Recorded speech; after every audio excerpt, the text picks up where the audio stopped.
and welcome to another episode of the OnStage Colorado podcast. I'm Alex Miller, and it's 2026. Yeah, and I'm Tony Tresca, and we are both so psyched to be back in the new year after taking just a couple of weeks off from seeing shows to celebrate the holidays with our families.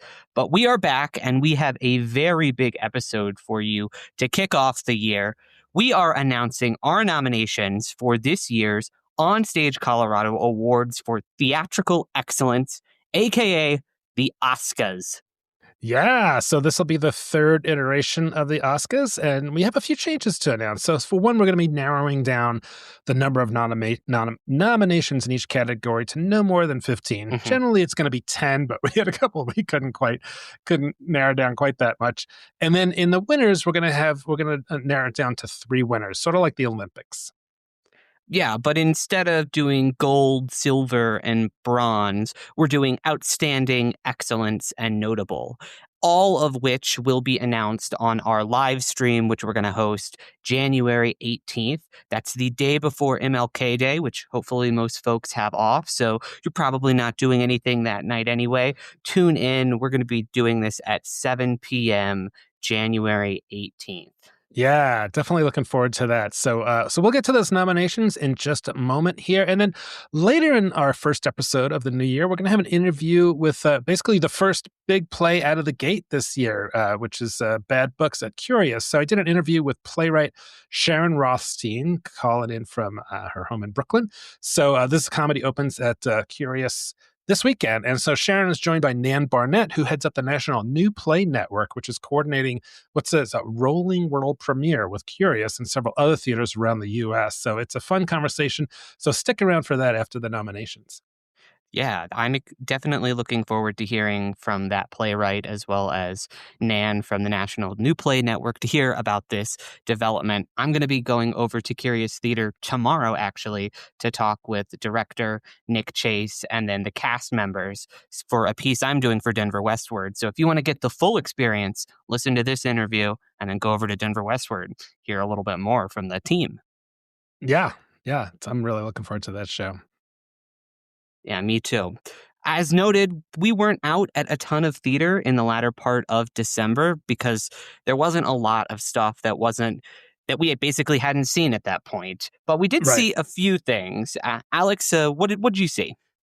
Yeah, the only real stage show I saw it was a reprise. I actually went and saw Dracula, Comedy of Terrors at the Denver Center Garnet Galleria. Again, Jen and I went out with 2 of our friends on New Year's Eve. So it was a really nice night. We went out to Stout Street Social, which, by the way, you can park in the Embassy Suites has a valet parking there for I think it's $17 if you get your Stout Street Social thing stamped. So the same cost as Denver Center parking structure. So not including any tip you give to the valet, it's the same price.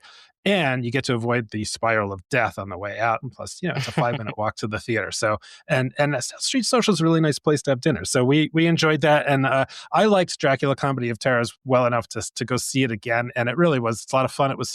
It's a very, very silly show. And since I'd seen it like a month ago, they'd already tuned it up and polished it in some way. So it was really fun to see again. And our friends loved it. So, and that one's going through May. So I definitely recommend getting out to see that if you haven't yet. How often do you actually go out to see a show more than once? Very rarely. Yeah, I was like, I can't think of the last time that I've seen a show more than once. It's such a rarity, particularly in our jobs. It's hard. Yeah, you're always wanting to get out to see more than once. Yeah.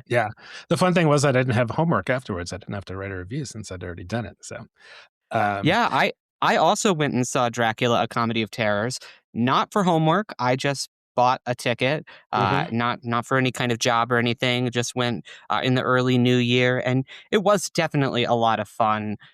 Very physical show. I really enjoyed a lot of the theater magic. There's this incredible bit that with Sean Scruggens where he's playing 3 different suitors and 2 of them are completely puppets. And he's doing these ridiculous accents and changing for them and doing all of the movements for all of these eccentric men. It's just so funny. And there's just a lot of classic, zany kind of Monty Python, Muppets-esque bits that are thrown all throughout this 90-minute comedy extravaganza. And an extraordinary amount of really sound cues that just have to be exactly in the right place. So they're on it. So And many of lighting those. cues. They Yes. had that Yeah. incredible set that wraps around and looks like bat wings, and then they have lights that are wrapped around the exterior of those wings that light up in really key moments to make it look like, if you're standing in the right place, a guy who has these massive Dracula wings in the center of the stage. It's very cool. It's used for comedic effect throughout as well. They kind of turn sexy colors when the moment's right. They kind of accent jokes as well. It's a really sharp production. One of the better things I've seen in the Garner Galleria for sure. Yeah. Yep. A lot of fun. And then, of course, like everybody, I watched a bunch of stuff on the small and the big screen over the holidays. Andy and I always do our Lord of the Rings marathon, so we watched all 3 of the extended versions of Lord of the Rings, which is great. I just love it. Such a great trilogy. And then we went out to the theater yesterday, actually on Sunday the 4th, and saw Marty Supreme. So Andy's a big fan of Timothy Chalamet, and this is a story about this. I guess it's based on a true story about this guy in the 50s who was like the American world table tennis champion, but just had this incredibly chaotic life. And he's kind of an asshole, I'd have to say.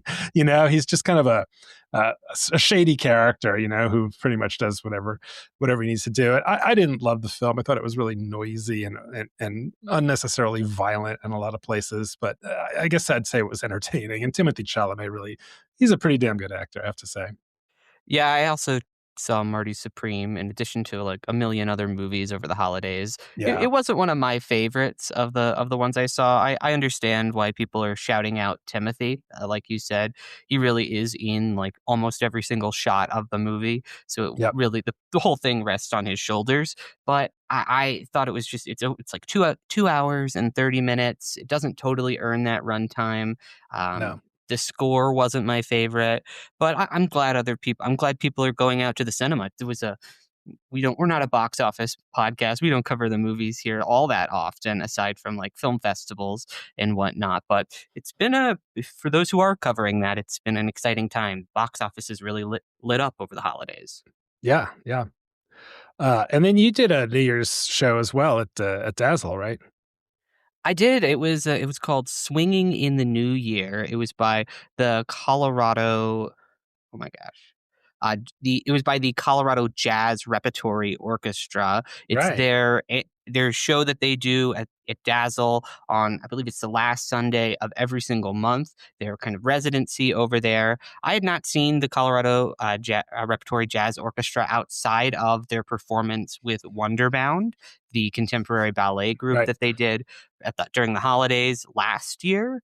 But I knew from that performance that they could play the hell out of some holiday songs. And this was their small ensemble of 5 members on the Dazzle stage, and they play a damn good show. It was 90 minutes of straight jazz. They had a vocalist come on and accompany them in some parts. And as I learned from somebody who goes to these shows very regularly, these people who are in the band, it was all guys in this case, with a female vocalist who came on every now and then. They don't rehearse before these shows. They just come on, they know the music that they're going to do, but then they just go out and they improvise all of these sets. It's a really electric night of jazz. It was really a lot of fun, and it was a sold out show. So they've clearly built up quite a following over at Dazzle. Yeah, that's great. Sounds great. Yeah, I would like you. I've only seen them in that Wonderbound show, and yeah, I would like to check them out sometime. All right. Any news before we jump into the OSCA nominees? I think you had a couple of things. Yeah, just a couple. First, John Moore of the Denver Gazette wrapped up the 25th and final year of his True West Awards on December 31st by naming Buntport Theater as the 2025 Theater Persons of the Year for the troupe's commitment to buying the Denver warehouse that's been its home for theater since 2001. Yeah, I was surprised by this choice, not because I don't know that I've ever seen him name not just a single person or a couple or something like that, but well deserved. Buntport certainly deserves call outs, and it looks like they're really going into 2026 with big plans to kind of expand their operations after all these years of doing it and sort of consistently producing original, interesting, quirky, fun, and smart original theater. So shout out to them as well. And then he also gave us another shout out. We got a True Rest Award in 2024, but he gave us another extra shout out for the continued rise of OnStage Colorado, and just it was really nice to have John give us another shout out there for all that we do. Yeah, it was really cool to wake up. It was kind of like a late Christmas present. It was delayed in shipping, but it got there on December 30th. Very nice to wake up to that. So thank you, John. If you want to hear more about the True West Awards and why this year was its final year, go back and listen to our previous podcast episode in which we have John Moore on, and we talk all about that. Yep.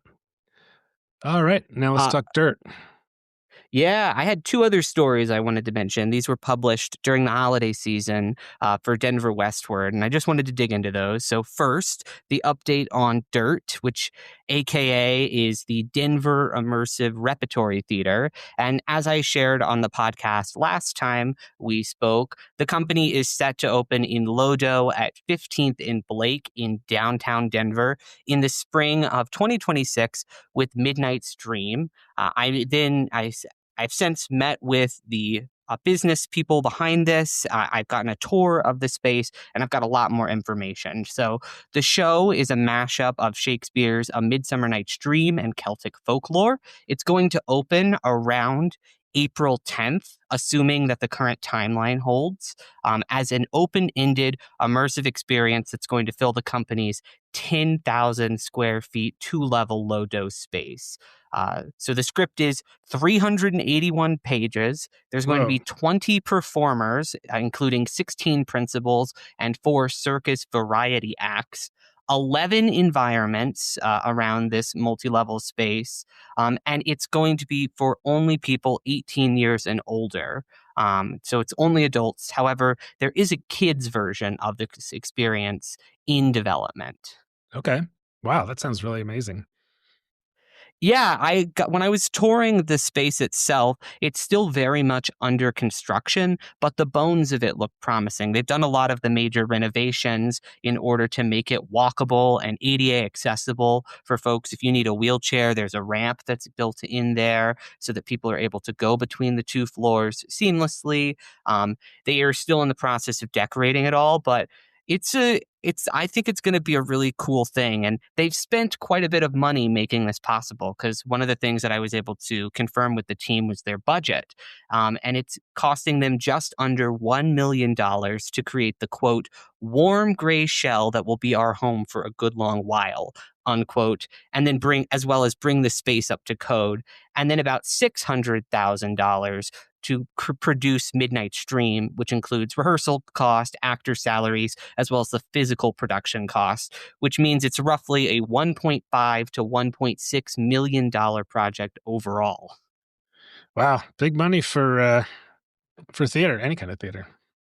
Yeah, definitely. And I asked them directly about Off Center, which is the former immersive wing over at the DCPA's, their collapse in October 2025, and whether or not they were worried about Denver's appetite for immersive theater. And Blair Russell, who is one of the business people behind this, said that they were still very excited about Denver and noted, quote, "I don't think that we can worry about what's going on in anybody else's house." And his business partner, Steve Orgo, added, quote, "We have no reason to believe that the market has bottomed out or that it has collapsed. There's no data to indicate that whatsoever," unquote. No, I don't think so either. I don't think so either. I think that I think this kind of project that they're spending real money on to make look really cool and exciting. I hope that pays off, and they do too, because this is an open-ended run, and their work on the next project is going to begin once this show opens. But how long this show is on is entirely based on demand. They're hoping conservatively that this show runs for at least a year to 18 months in order to make that money back. But they're Yeah. prepared to extend it if needed, or close it earlier, I guess, if there's not that demand. Okay. I love this next news item you had about a former police station. What's this one all about in Aurora?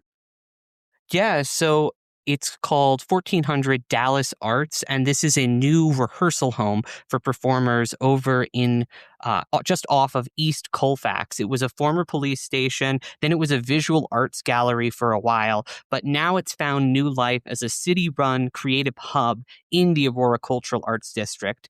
It's being operated under the mission of the People's Building, but this is not a performance venue and it's not trying to be one, according to Aaron Vega, who is the project manager for library and cultural services, as well as a curator, facilities manager of the People's Building and this new venue, who led me on a tour of the space, as well as the larger cultural arts district on the afternoon that I went. Aaron told me that this space is designed to be a behind the scenes engine for the region's creative ecosystem, offering hourly rental studios for artists to rehearse in, teach classes, record self tapes, and create. That's great. Great. Shout out to Aaron, friend of the pod, who's been on to talk about some things before. But that sounds awesome. Of course, theaters always appreciate more rehearsal space. Yeah, it's theater groups, dance groups have used it so far. They've got a self-tape thing, so for film actors who want to go in and record, they can rent the room. I believe it's for $2 an hour, and there are What? cameras and That's equipment outrageous. in there that they can just plug their phone in and record high quality self That's great. tapes in this room. Yeah, I mean it's incredible. It's designed to be basically like plug and play. Like the door is open, you have your room rented, and you can go in and use this equipment. There's going to be there's a shed. Not a shed. There's a warehouse in the back where people can construct sets. They're going to be buying tools to put in there. I think this is going to be a really cool space, particularly, and this will also free up theaters themselves to do more with their actual space because they don't need to set aside time to rehearse, and they can Sure. just, for instance, if you're Vintage Theater and you're doing 12 shows a year, you also have to rehearse those shows. And when you're rehearsing, that means you can't make money from those shows, but you just go to this space like a couple blocks away. You rent it out for a couple bucks for your whole rehearsal process, and then you free up your space to do more performances, corporate events, parties, whatever. You have that freedom now because you're not having to like block out time for rehearsals. Love it. Yeah. All right. Cool. Well, let's turn to these OSCA nominations. So, a few quick words. So, we started this. This will be the third year we've done these. We don't do actor actress categories. It's gender neutral. We don't do lead or supporting actors. It's like if you were great on stage, then you get a nomination, no matter what. And previously we were so excited about recognizing all these great theater artists that we had a lot of winners, and I think we decided that just we should skinny them down just a little bit to I don't know, maybe make them a little more special than that. But we also are going to release our nominations ahead of time, which we hadn't done before. Yeah. So, in an effort to kind of keep the nominations and winners to a little bit more manageable amount, all categories are at about 10, unless, of course, we couldn't help ourselves and we had a couple more, uh, or we had a few less than 10. As we noted at the top, we're also going to have 3 winners in each category that we will announce on a live stream on January 18th. Outstanding, excellence, and notable. And finally, just as a note, we're not including any shows that somebody at the OnStage Colorado review team did not actually attend and review. So we're not just putting shows on here because we've heard good things about them or whatnot. We actually had a member of our review crew go out, see these shows, write about it, and then now we're from those reviews that we did, about 165 from last year, we're putting together this list. Yep, absolutely. So That sets the stage. So we're going to be talking about these nominees and winners again on the 18th. So for this show, we're going to kind of blaze through them just to get them out there. So we'll start with the best play category. We had 10 nominees. A Case for Black Girls. There's more to the title. A Place for Black Girls Burning Central Park Down or something like that. Setting Central Park on fire. There you go. Local theater company. Perfect Arrangement from Firehouse Theater Company in Denver. Cat on a Hot Tin Roof from the Denver Center Theater Company. G's Bend, Aurora Fox. Job at Curious Theater. Steel Magnolias from Theater Silco up in Silverthorne. The Hot Wing King, also Denver Center Theater Company. The Tempest, Colorado Shakespeare Festival. The Thin Place from Boulder Ensemble Theater Company. And The Importance of Being Earnest from TheaterWorks in Colorado Springs. So really a great group of plays there that we were able to see this year. Yeah, and it's a nice mix of there's some classical work in there as well as a lot of regional premieres and even some world premieres thrown in there, which I think just really speaks to the quality that we had in 2025 overall. Yeah, we were also noting as we were going through these that there weren't quite as many comedies as we thought there might have been. It was a good year for plays and like straight dramas and things like that. Definitely. Next category, we have Best Musical. We have our nominees are Bright Star by Candlelight, Frozen at the Arvada Center, Ghost Quartet by the Catamounts in Boulder, Little Shop of Horrors by the Denver Center, Mary Poppins by the Fine Arts Center at Colorado College, Lizzie at the Aurora Fox, Nice Work If You Can Get It at Lone Tree Art Center, Cabaret at TheaterWorks, Rock of Ages at by Parker at the Pace Center, and The Fantastics by Creed Rep. A lot of really fun action on the musical side this year. I know Little Shop of Horrors was just a really super powerful production from the Denver Center with just a classic title that everybody loves. But there were always so many others,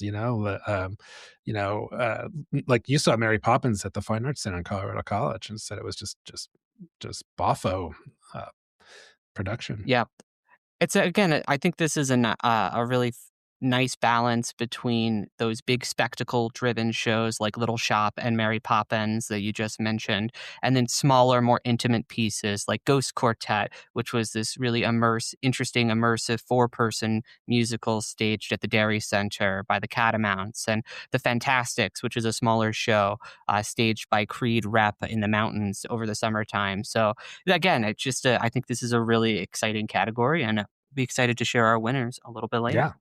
All right. Getting out for the laughs, Best Comedy, Open Stage, production of 39 Steps, Lone Trees, production of Baskerville.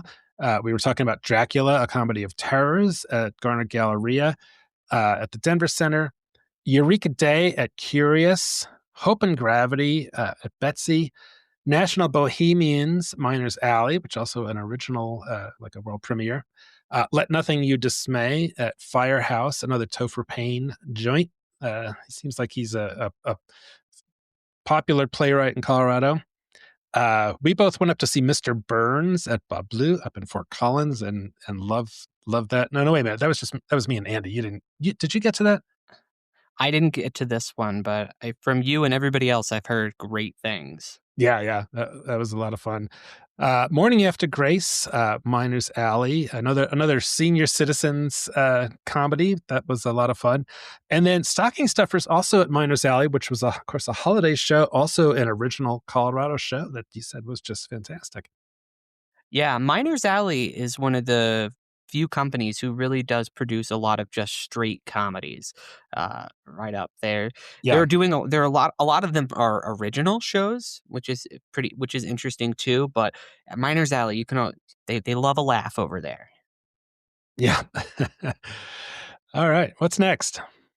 Our next category is Best Original Play or Musical.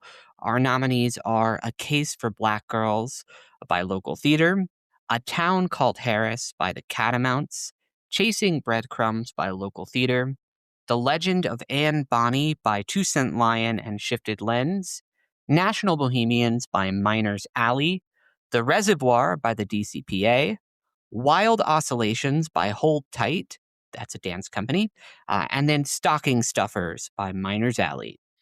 Yeah, so a couple of doubled up there that they were just not just great plays, but also really stood out as new pieces of work that we were privileged to see here first in Colorado. Mm-hmm. Next up is this was one of these actor categories were tough for us because we just had so many people. I think we had started with 42 people in this category for best actor in a play. So we whittled it down to 14. So Brian Cusick, The Case for the Existence of God at Curious Theater. That was right around this time last year. It was the first show out of the gate for Curious. Jahalia Coleman, A Case for Black Girls at Local Theater. Jeffrey Parko, who played the creature in Platte Valley Theater Arts production of Frankenstein and the Boffo performance. Jonathan Underwood, who had a great year. He was in you see him on stage at Firehouse quite a bit, but I've seen him in a number of shows. He's always good. Blues for an Alabama Sky. At Fine Arts Center, Laura Croat in Her Bones. In Theater Works, also down in the Springs, Lynn Hastings for Flying West. Betsy Mackenzie Byer and Cry It Out. Great performance there. Martha Harmon Pardee for Alabama Story and Firehouse. And then also at Firehouse, Miranda Byers, great performance in Perfect Arrangement. Noelia Antweiler, another big year for her. Cat on a Hot Tin Roof. It was her first Denver Center production, and she was great in it.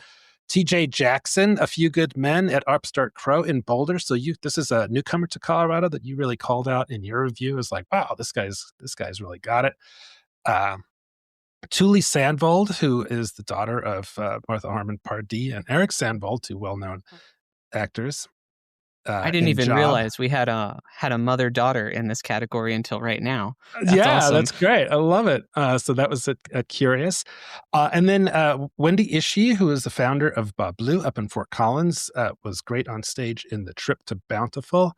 And then Gee's Bend. This was at the Aurora Fox. That's right. I'm sorry. We didn't have it listed down here. Yasmin Amani Hunter for Gee's Bend. So great lineup of great actors there. An embarrassment of riches in the play category in terms of acting. Lots of great performances this year. Yep. And same holds true for actors in a musical. What are our 12 nominees here? Definitely. So we've got Adrian Lee Robinson for A Gentleman's Guide to Love and Murder at the Arvada Center. Andy Ray in Something Rotten at Stage Door. We've got Cooper Kaminsky for Spelling Bee at the Pace Center. Eli Schroeder for Spelling Bee by Family Theater Company. Jason Rex in Merrily We Roll Along at Vintage Theater. Genesee Pierce for her performance in Bright Star at Candlelight.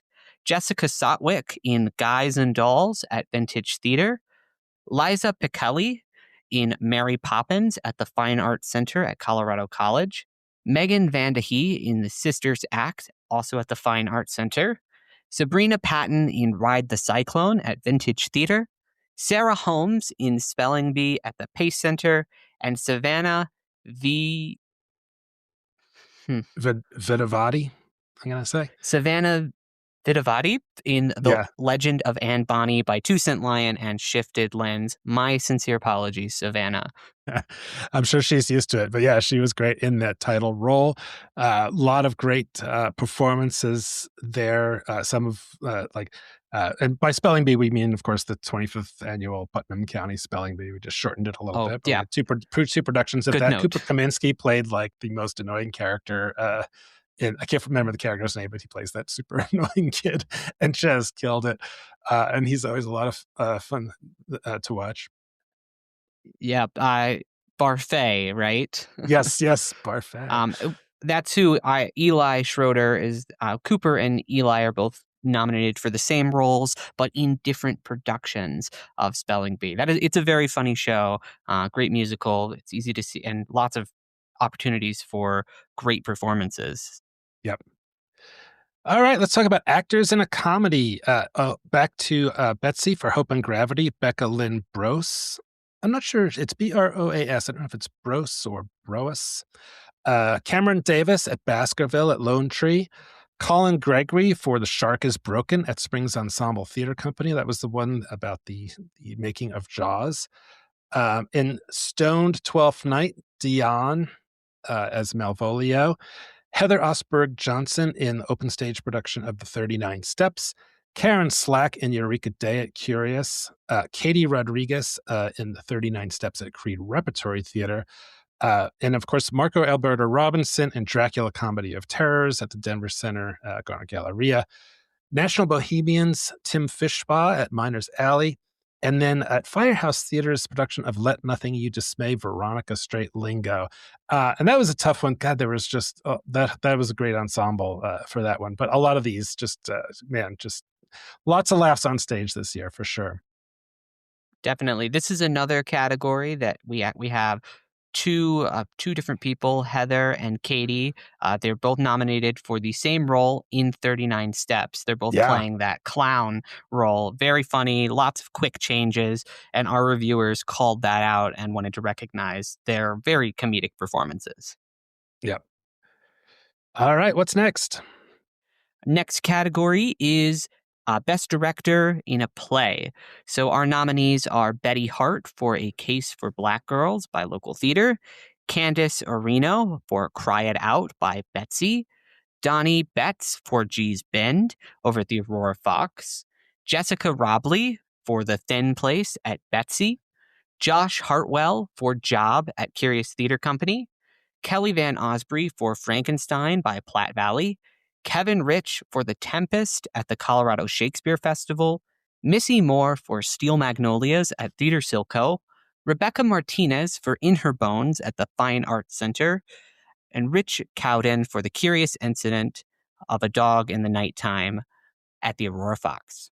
So many great jobs out there by these directors. And like we were saying, it was a great year for plays. And so this was just a great showing by a lot of these. Some of the ones that really stood out, like Kevin Rich's Tempest at Shakespeare Festival.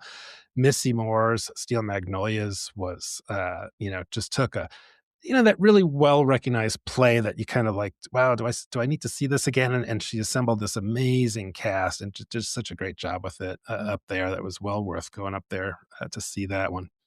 Definitely. And so what's our next category? We're continuing with directors, right? Director of a musical. So our first up is Amanda Berg Wilson for Ghost Quartet at the Catamounts. Ben Ronan, 25th Annual Putnam County Spelling Bee at Family. Chris Coleman, Little Shop of Horrors at the Denver Center. Kelly Van Osprey, again, Mary Poppins at the Fine Arts Center.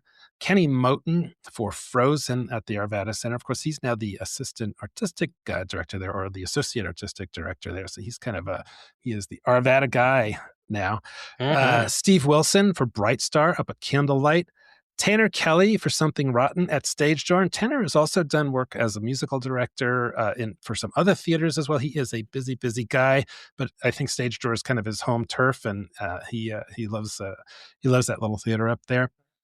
Talia Licardello for Lizzie at the Aurora Fox, Kate Gleason for The Fantastics at Creed Repertory Theater, and Scott R.C. Levy for Cabaret at TheaterWorks. So, wow, lots of great names there for these big musicals. Mm-hmm. Mostly big. Our next mostly big. Next category, director in a comedy. We've got Adeline Mann for A Town Called Harris by the Catamounts. Christy Montour Larson for The 39 Steps at Creed Rep. And Christy Montour Larson for Eureka Day at Curious Theater. She really did have a fantastically funny year this year. Two nominations in this comedy category. We also had Jessica Jackson for The 39 Steps at Open Stage, Matt Zambrano for Baskerville at Lone Tree, Paige Flores Medrano for Stoned 12th Night, Paul Jacquith for Let Nothing You Dismay at Firehouse, Steve Kim for Mr. Burns at Boss Blue, Warren Sherrill for National Bohemians, Miners Alley, and Josh Hartwell for Hope and Gravity at Betsy. Some of these directors were so busy. I mean, Warren Sherrill's name was all over the place. He must have done half a dozen shows this year. And of course, Matt Zambretto had a huge year as an actor, as well as he directed this. He also directed a production of Mr. Burns at Red Rocks Community College, as I recall. So yeah, lots of great work on the comic stages this year. Next up is categories musical director. So a lot of these were, I think there's only so many really good musical directors, and I think they get really they're really busy. So we had a lot of duplicates. This was, Alex Steinhorn was nominated in several shows, at least 3 or 4, but we picked out nice work if you can get it at Lone Tree. Christopher Wren for Million Dollar Quartet Christmas version at Candlelight. Christy Vest for Mary Poppins at the Fine Arts Center at Colorado College. Another super, super busy guy, David Niels for Assassins at Miners Alley. At Aurora Fox for Lizzie, Donna K. Debrashini. GJ Masciarella for Ghost Quartet at the Catamounts. Johnny Nichols Jr., A Case for Black Girls at Local Theater Company. Mason Siders for Bright Star at Candlelight. Tanner Kelly, again, for Rock of Ages at Parker Pace. And then Trent Hines, another ubiquitous person on stage, often sitting at a keyboard. And he did the family production of 25th Annual Putnam County Spelling Bee. So those are our musical director nominations. What I love about this category is it's usually just musicals who get in here, but not this year. We got a play snuck in here as well. Case for Black Girls Setting Central Park on Fire. Yeah. But it had some incredible musical moments within it that I think, and others who saw it, I think it really just qualify for this category, for Yeah. sure. So Yeah, that's really cool that they were in there. This next one is a category that I just am nothing but impressed by people who do this work. Choreography. definitely. We got a lot of really great work this year, too. Bethany Elaine Talley for The Fantastics over at Creed Rep. Christopher Page Sanders for a nice work, if you can get it, at Lone Tree. Claire Haynes for Spelling Bee by Family Theater Company. Dallas Slanker for Guys and Dolls at Vintage Theater. Heather Weston Rowe for Something Rotten at Stage Door. Jeffrey Denman for Mary Poppins at the Fine Arts Center. Kate Volley McLaren for Anastasia at Candlelight Theater. Ricky Tripp for Little Shop of Horrors at the Denver Center. Shauna Walker for Oklahoma at Candlelight. Okay. All right, another great list of busy choreographers out there. Which I don't know. Like I said, it's just that is something I could never in a million years do. I'm so bad at that kind of thing. I could never be in musicals either because I can't dance those things. So I'm always nothing but impressed by that kind of work. 100%.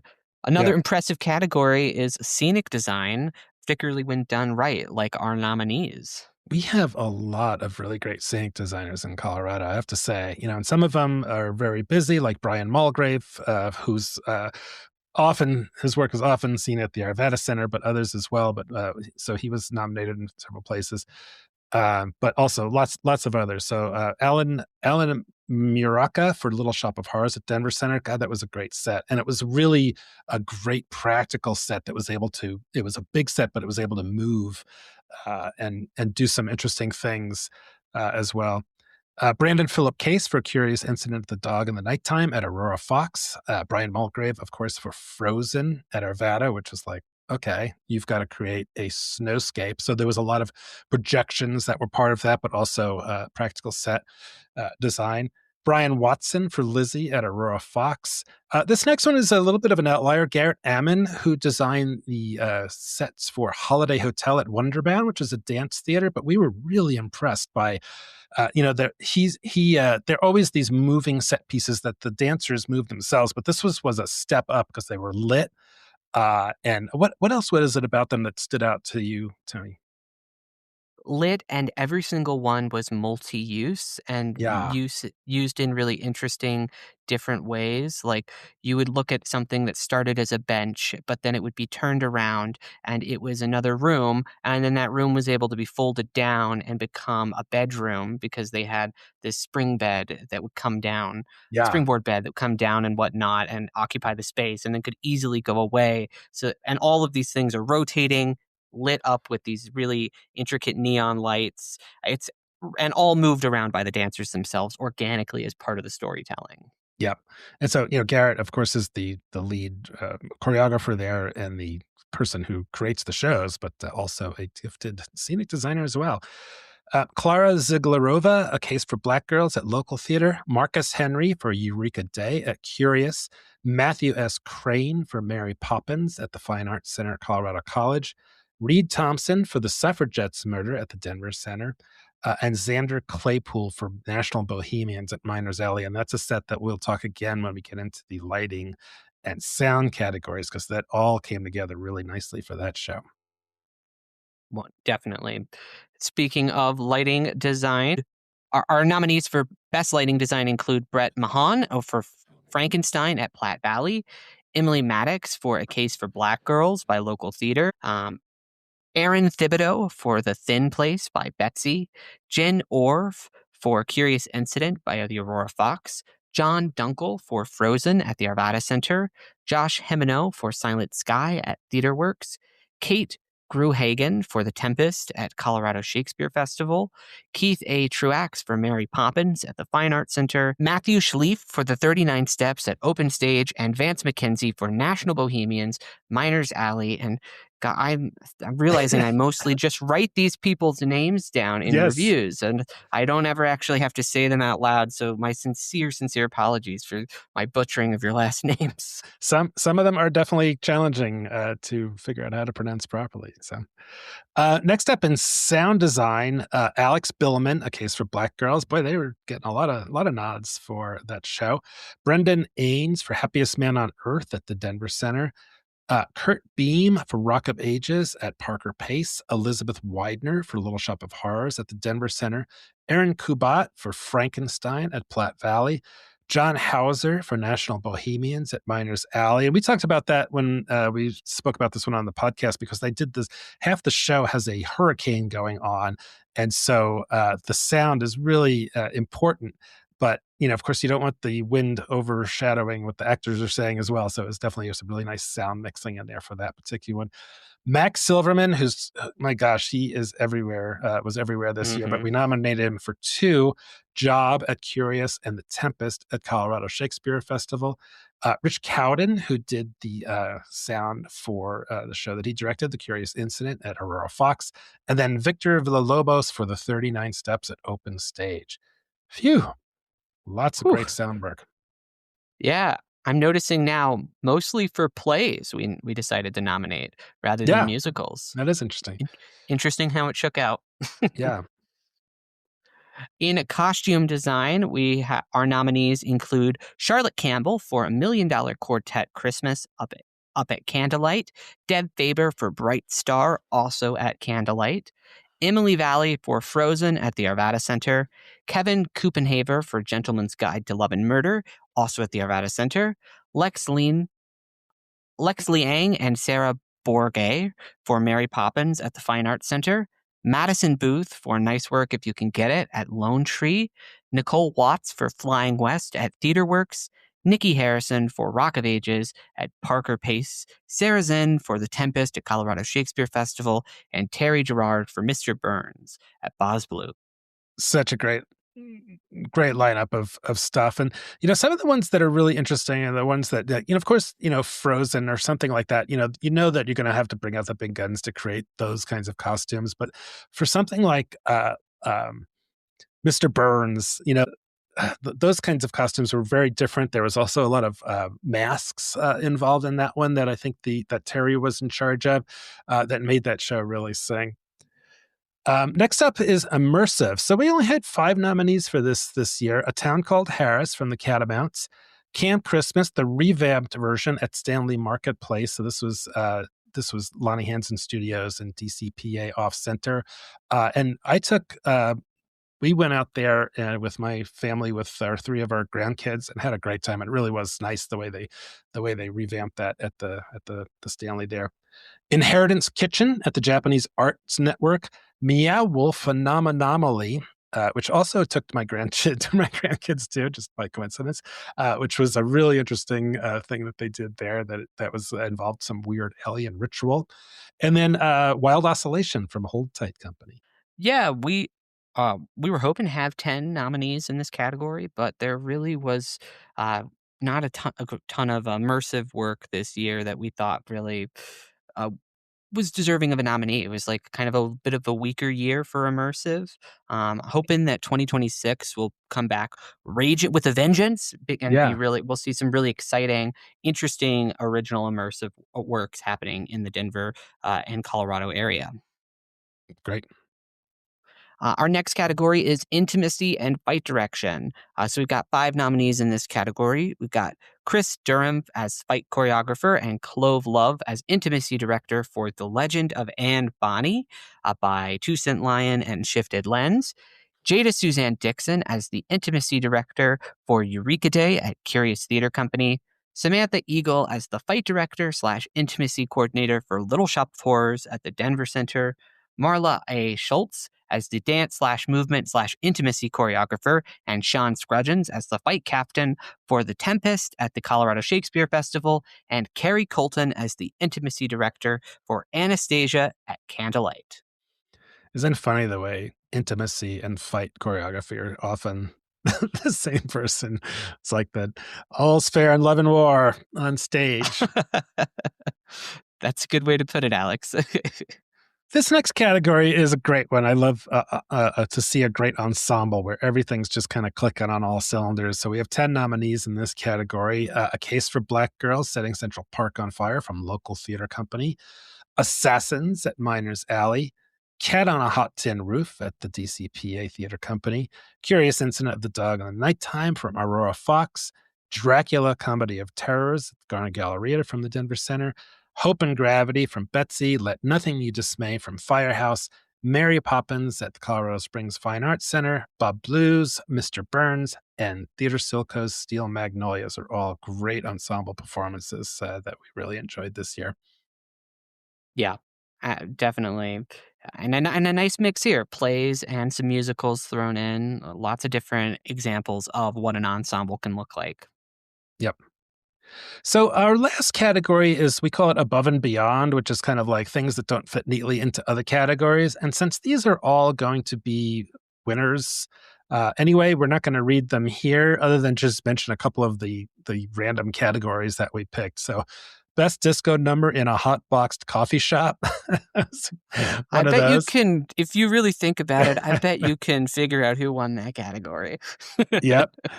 One for projections, a couple for projections, a couple for puppet work, video design, and then there's one in here for best athlete, which or most ripped performer, which you might guess if you've seen the show.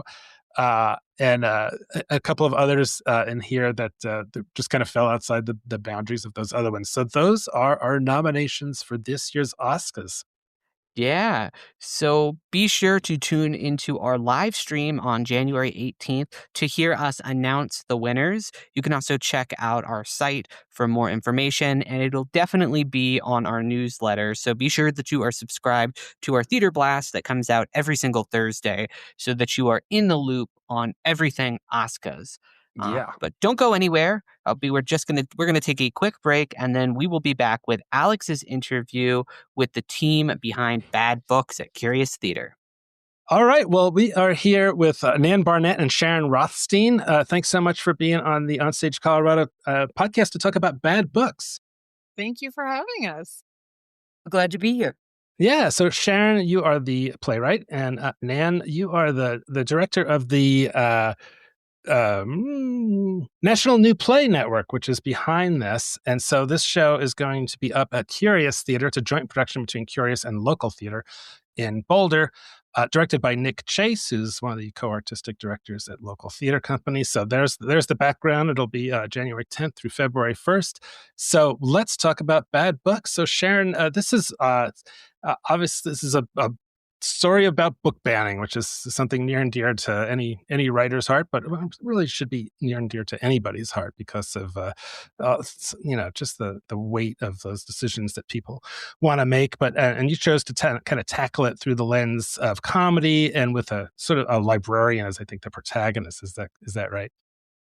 Well, I would say actually it's a concerned mother who is our protagonist, and Okay. she meets a very worthy opponent in a badass librarian. And So the librarian is the villain, huh? well, there's Or no villain per okay. se. They're both two women who have very, very good reasons for standing up for what they're standing up for. Um, and they have a lot of assumptions about each other at the beginning of the play, and over the course of the play, they a lot of those assumptions kind of get exploded, they get explored, and they end up in a very different place together than they started. But I really wanted to explore this issue of censorship with an open mind, to really explore where everyone is coming from and different sides of this issue, and also to do it, as you said, with some real comedy, because I think we all need that now. Hmm. And is it set in a particular place or state? It's not very Uh-huh. purposeful. Okay. Um, Yeah, it's certainly informed and inspired by many of the real life, uh, book banning public library events that have happened over the course of the past 5 or so years around America, but I very specifically wanted it to feel like it could happen in any kind of, small town or small city in America. I was gonna say, I think that's the geographic piece of it that's important, is that it's a town where people know each other, and are have long held assumptions about what who they are and what they're supposed to be doing. But it's a town where, everyone is knows who everybody is, and it's very American, and very kind of Americana in that way. Right. So this is a rolling world premiere. So other theaters that'll be putting the show up are the Florida Studio Theater, the Roundhouse Theater in Maryland, and the Williamston Theater in Michigan. Nan, can you explain a little bit about how this rolling premiere works? And have any of them opened yet, or is this still coming in January? This will be number 3. Denver's number 3. Okay. Yeah, National New Play Network is an alliance of about 125 professional not-for-profit theaters from all over the country, of all different shapes and sizes, but all of whom have a dedication to do new work, world premieres, second and third productions. Sharyn's play came to us through another of our programs, the National Showcase of New Plays that we do, and we got a chance to show it to our membership, and pick up these partners. So a group of theaters come together before a play ever begins rehearsal for the first time anywhere, and say, we want to work on this together with the playwright. And NNPN provides financial support and marketing support and staff support to put the playwright together with these different theaters across the country, and then to have the playwright be in residence and working on the play at each production, so that nothing moves. It's not a tour. It's not a co-production. It's just the play and the playwright moving from city to city. So Sharyn will see the play in the hands of 4 different directors on the bodies of 8 different actresses, and in various designs and budget levels. That's one of the things that I'm really excited about this play specifically, because it started at Florida Studio, which is in Sarasota, was done in their cabaret space, which is a 2-story space, with a really narrow playing space. So very different, very sort of presentational work, because it's, tables for 2 and 4 on the ground floor, and then tables up around a bridge on the second floor. So it's a very different way of having to present the play. Then we got to see it at Roundhouse in Maryland, beautiful, uh, recently refurbished, 450-seat major theater, with an astounding set, and great big presentation for a 2-person play, a really big presentation. Then, of course, Curious with their with the church and Hmm. the older space with a hard proscenium. And then Williamston is one of our smallest theaters. It's literally like a one stoplight town in the middle of Michigan, in the middle of nowhere, and a really precious little 1920s movie theater that's been converted into a professional theater space.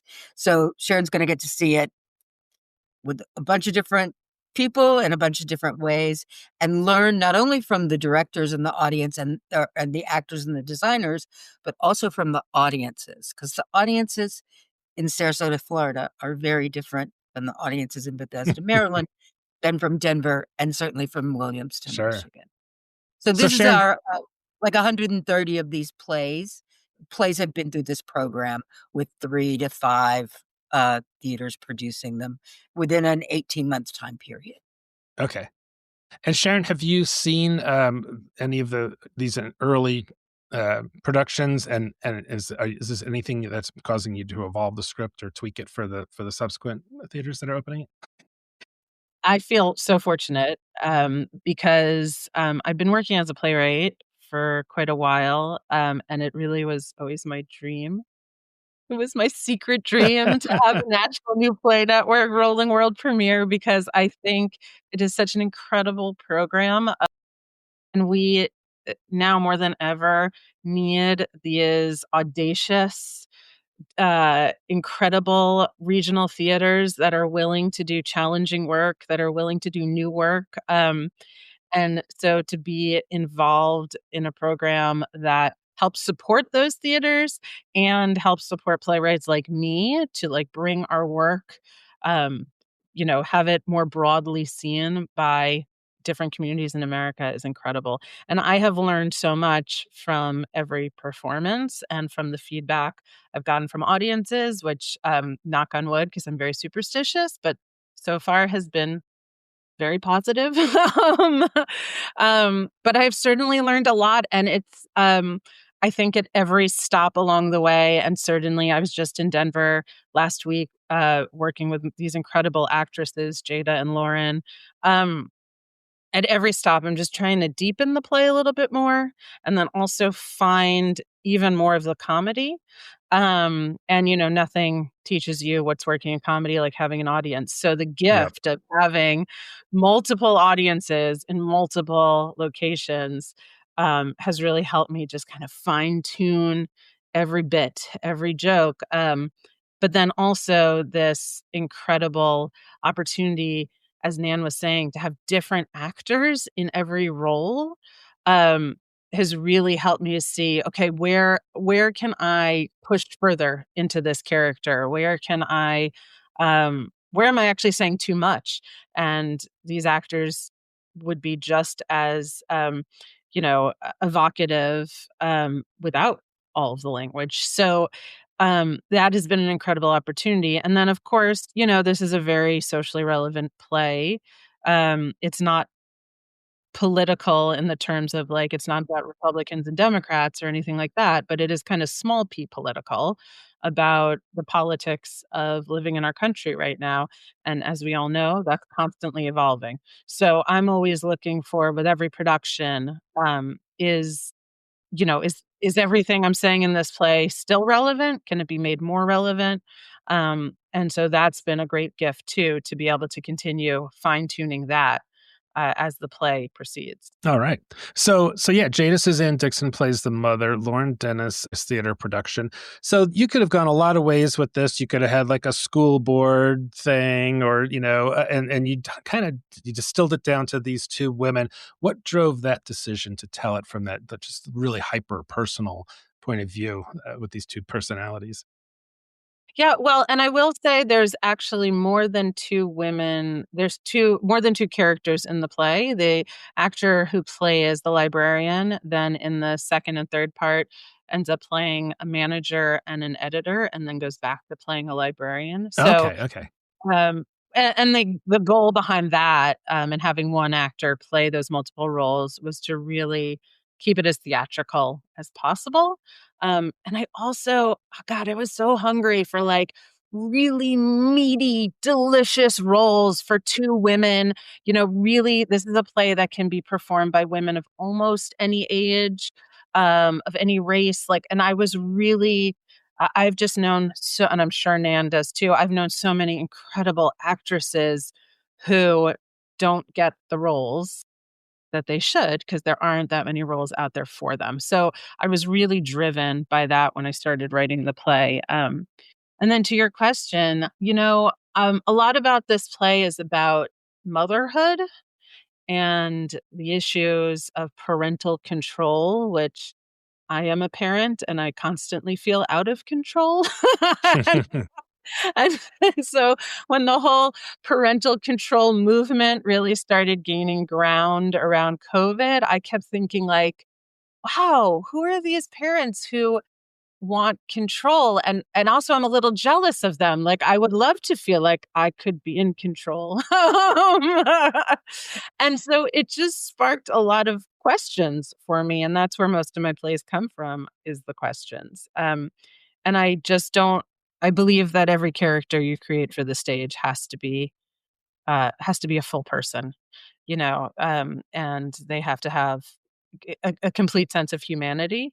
And so this was never going to be a polemic. It was always going to be, a very personal investigation of how these kind of bigger social issues around parents' rights and book banning, how they really intersect with us on a personal kind of daily community level.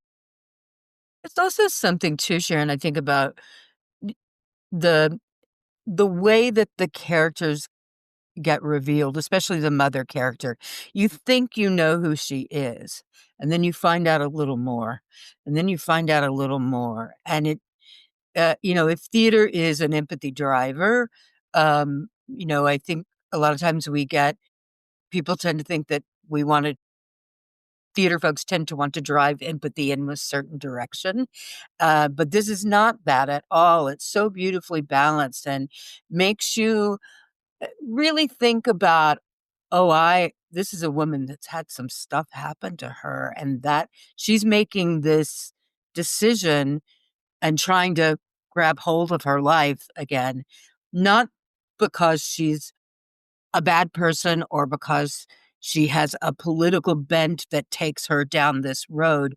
She's made these decisions because of what has happened to her in her life.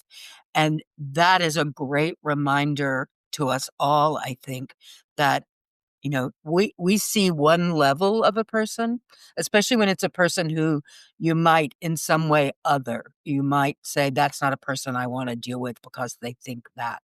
Yet why they think that is so these deeply held beliefs are caused by their reactions to things.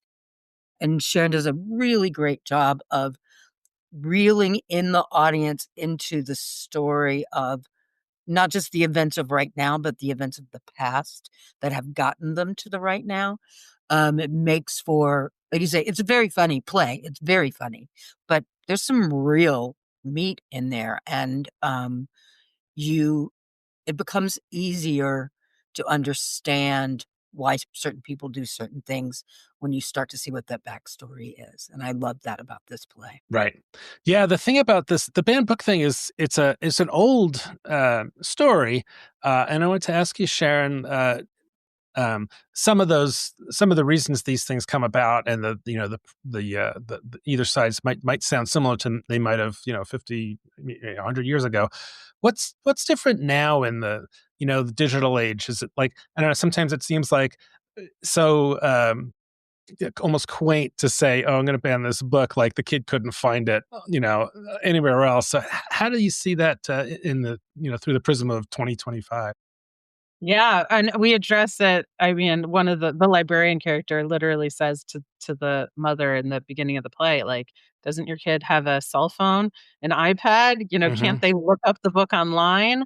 And the mother's response is, "Yeah, but it's different. Holding a book in your hand, it's different."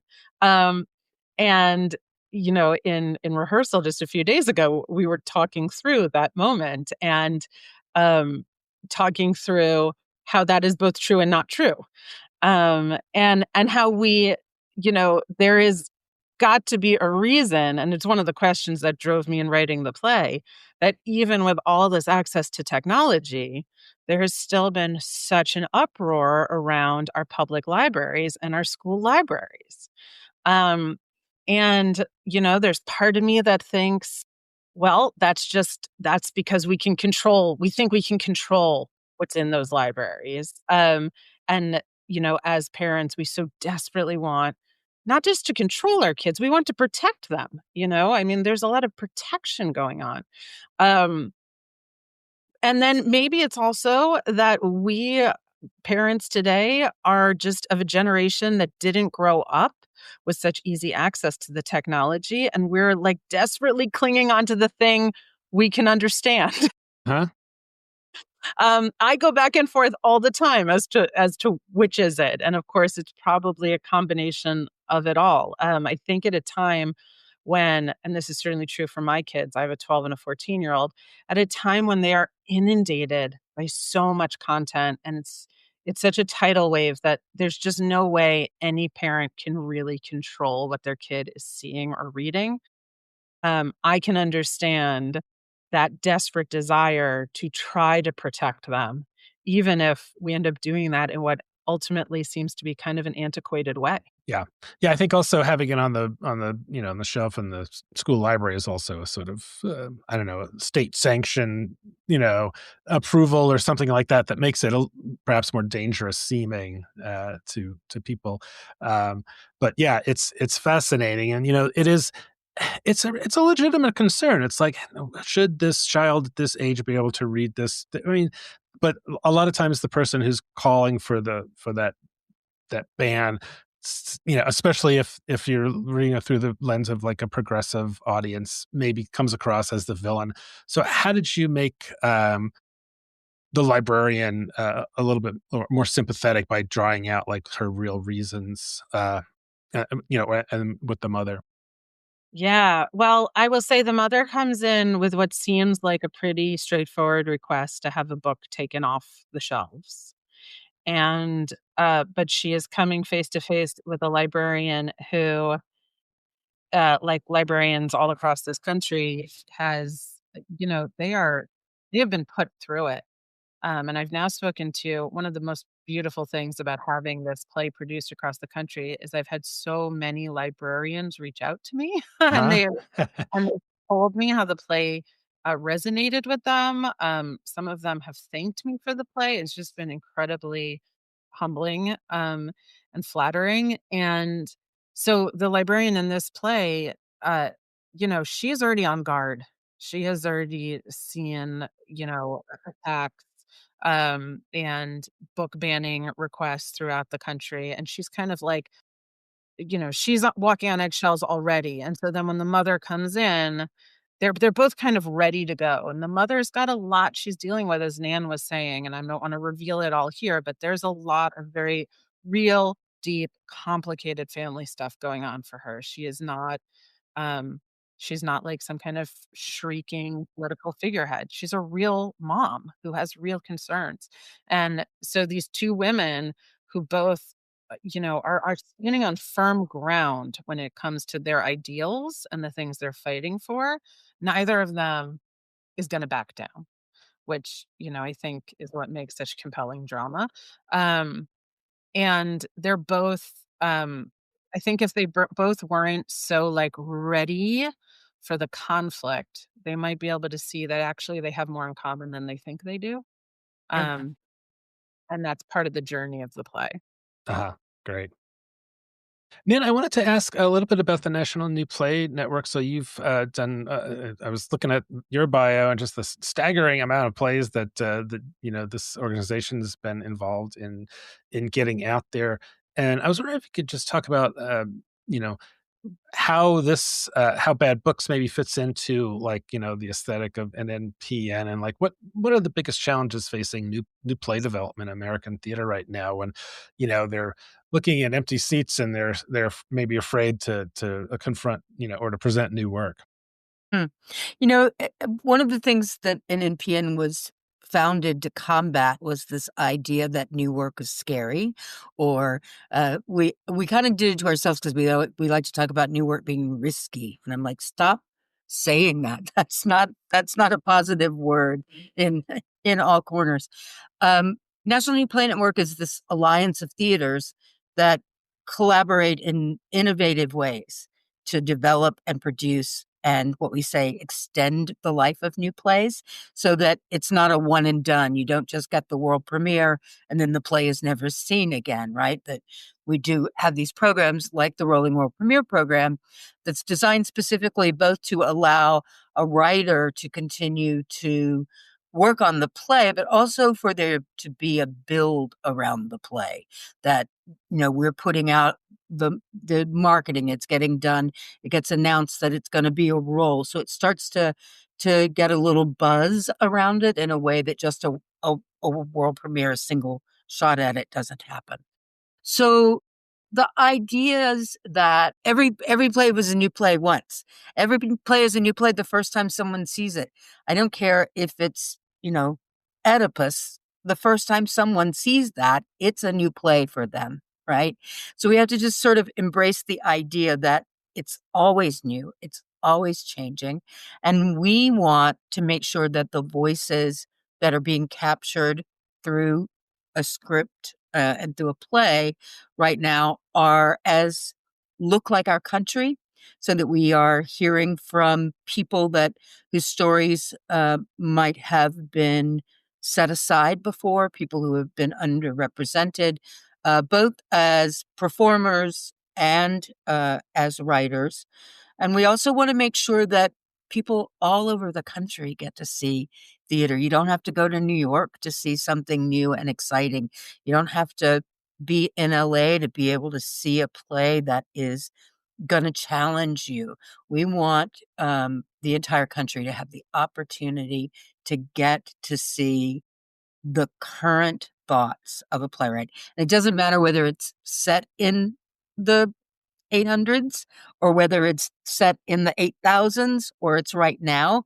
It's a new work, and it's capturing what's going on in the minds of our creative people right now.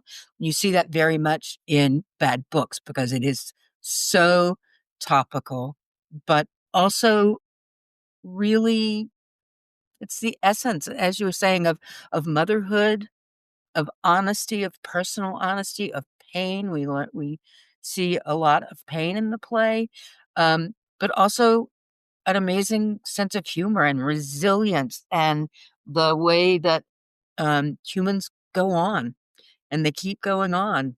And we want to be able to bring the voices of those writers to our audiences, not just here nationally. I mean, like this play has a potential to have a huge international life as well, I think, because it's a fairly simple, as we say, two-hander, takes two actors and one set with a creative set designer.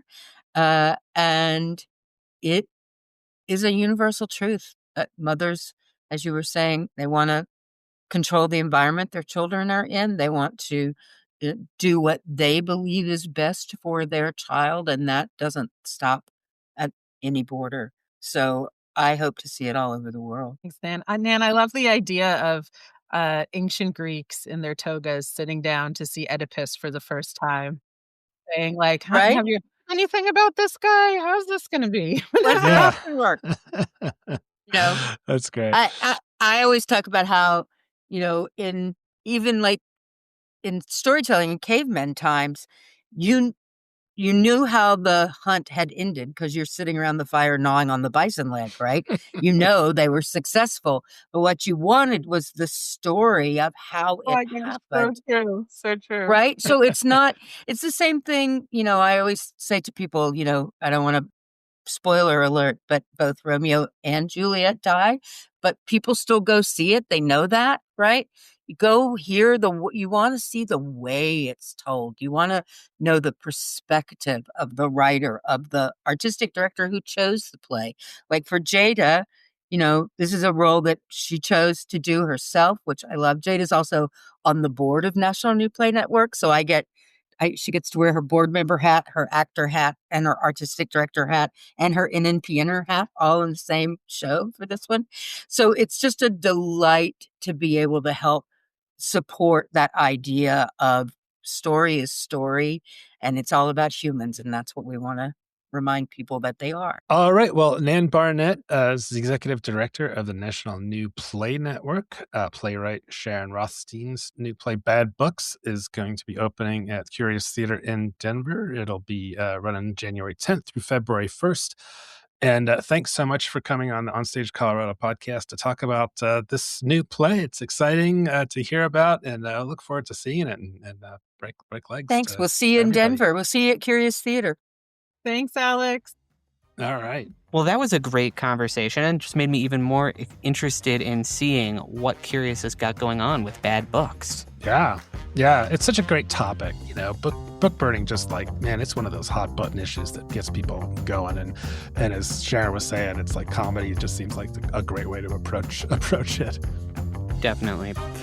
Well, with that brings us to the end of our show this week. If you want to stay up to date on what's going on in theaters across the state, be sure that you are subscribed to the OnStage Colorado Theater Blast, which is our weekly newsletter, and be sure to rate, review, and subscribe to this podcast so that you never miss an episode. All right. Thanks, Tony. Thanks, everybody, for listening. I'm Alex Miller. And I'm Tony Tresca, and we'll see you at the show.